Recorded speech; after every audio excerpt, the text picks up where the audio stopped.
Постигнатиот договор од страна на политичките партии за датумот на избори дава оптимизам и кај бизнис секторот.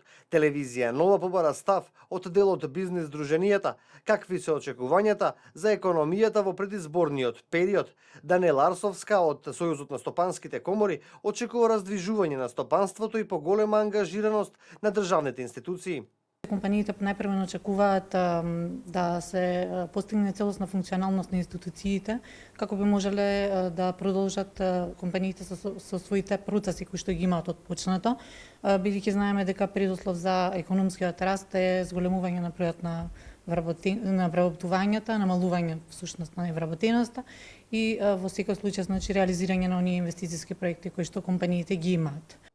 Од Стопанската комора на Северозападна Македонија велат дека следните инвестициски планови ќе ги реализираат по изборите, кога ќе се дознае кој ќе биде власта, кој опозиција, го поздравуваат политичкиот договор и сега бизнисмените ќе можат да размислуваат за развој на нивните бизниси, велат од комората.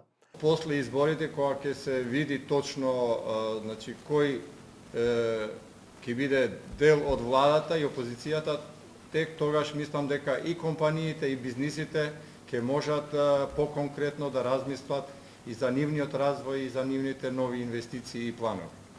Инаку речиси 2 години бизнис секторот апелираше за што побрз излез од политичката криза, која резултираше со намалена економска активност и стопирање на инвестициите во приватниот сектор кои беа зацртани во бизнис плановите на компаниите.